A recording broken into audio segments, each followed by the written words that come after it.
Good evening, YouTube. It's been a minute since my last video, but real world has intruded and not really good things going on there, but that's relevant. Of course, there's also many things going on related to the Epstein files, Venezuela, people dying in ICE custody, the whole slew of things.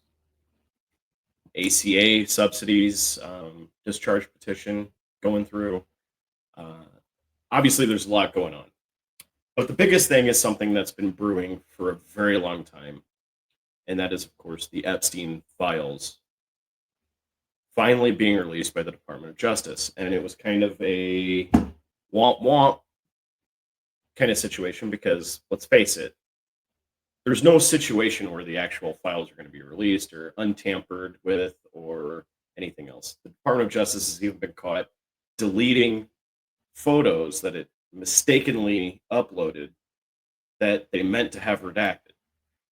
So long story short, the entire thing is redacted. Most of it.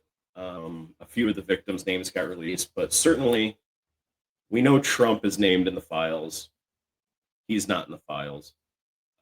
One of the photos that mistakenly got uploaded with him in them was removed today, deleted from the document dump. So that is, where do we go from here? They say they're going to release more. I'm sure there's going to be court cases and everything else. But at the end of the day, we're almost going to have to rely on somebody who has seen the files to leak them, or another country, because other countries do have them. Countries by the name of maybe the United Kingdom or something like that. We're just going to have to depend on them to release the files. Unredacted. Maybe they will, maybe they won't. One of the people that kind of warned us about this, and I just bring this up because Carl Sagan, his book Pale Blue Dot had a significant influence on me as a kid. Cosmos was something I watched all the time, not live. I mean, obviously, I'm not that, but I definitely watched Carl Sagan as much as possible. And one of the last interviews he gave before his death, he died on this day in 1996. But one of the last interviews he gave was related to his most recent publication, which was called Demon Haunted World. And he took on different topics than today, but it is certainly relevant to today.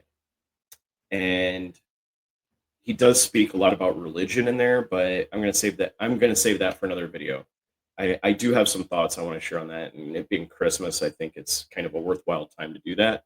But specifically, I want to discuss this part of the interview with Charlie Rose.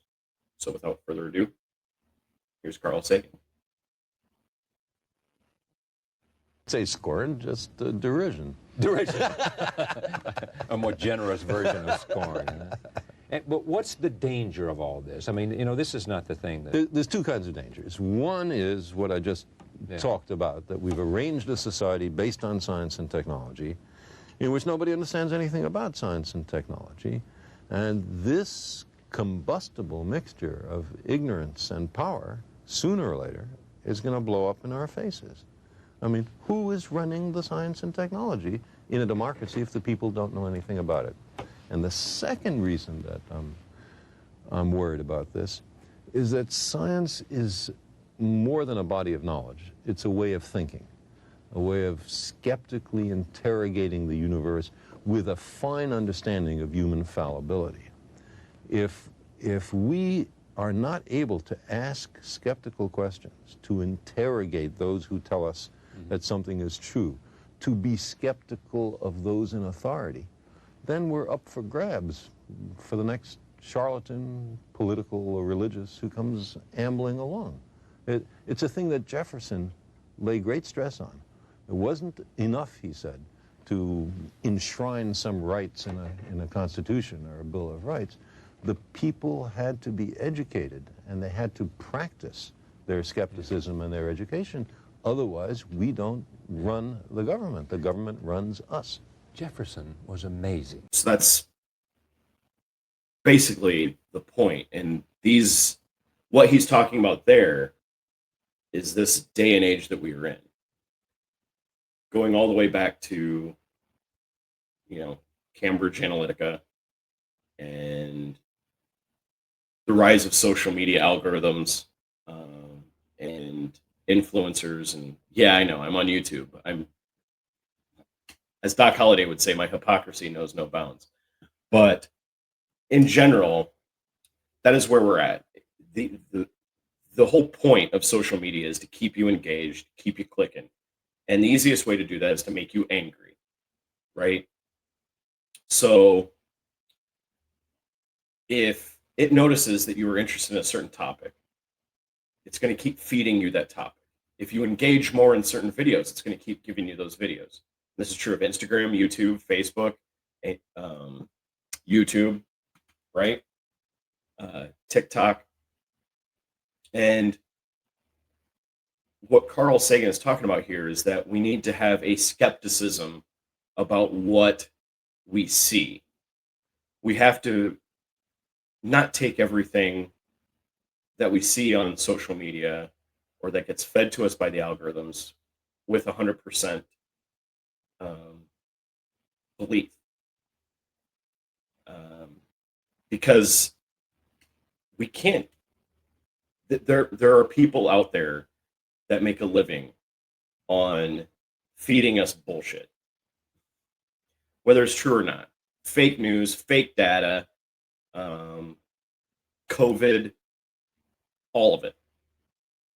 We're all being led down paths. And we have to be true to ourselves. We have to be true to our identities. We have to be skeptical. We have to take a look at these things and have a healthy dose of disbelief in what they are telling us. We have to look, do the numbers make sense? Let's take our president. Pharmaceutical prices are coming down 600%. That's not even possible. And this is exactly the type of thing Carl Sagan was talking about, where an educated populace would know that's complete bullshit. Now, once you identify that it's bullshit, why is that person feeding you that bullshit? What reason could they have? It could be that they've started a pharmaceutical company called Trump RX.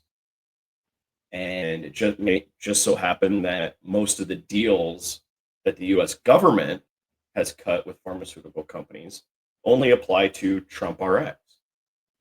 So now this whole idea that prices are coming down and everything else has a value proposition to it. There is a vested interest in getting you to believe that prices are coming down, but only if you go and buy your medications through Trump RX. And then the Trump family makes money, a massive amount of money. Or, do another example. Let's take Obama. Not necessarily the Affordable Care Act. I'm going to go to the bailout from the Great Recession, where they downplayed the idea of moral hazard by bailing out these banks with this idea that, oh, monopoly of banks is good, fewer banks are good, because it makes it easier for the government to regulate them. Again, that is patently bullshit. Obama fed us a bunch of lies. He maybe he didn't know. I don't really care, but at the end of the day, the banks got bailouts, and the American public got shot. Now, did the banks pay those bailouts back with interest? Yes, of course they did. They borrowed a significant amount of money from the Fed. Barriers were torn down, and they could play in the stock market. It's as simple as that. Of course they were able to pay it back. They borrowed. They were basically playing the stock market with Federal Reserve money at 0%. Who can't make money that way? I mean, think about that. Everybody who watches this video. I mean, if I gave you a 0% interest loan and said, here, take as much money as you want and go play in the stock market. If you have even a little bit of acumen in playing the stock market, you will make 5 to 8% on that money. So of course you're going to pay me back. You just made 5 to 8%. That's what Obama did to us. That's what Trump is doing to us. There's a lot of people in power that have a vested interest in making us ignorant and making us aggravated, making us agitated, making us click the scroll, to doom scroll, to stay on the app, stay on Instagram. And it is all for their benefit. Now it's the tech industry. The tech industry is a vested interest in keeping us fed with bullshit and at each other's throats and misinformed and not knowing what the truth is, not even knowing what truth is. There are many powerful people that have a vested interest in making sure that we are ignorant so they can tell us whatever they want us to believe. So Carl Sagan, 1996,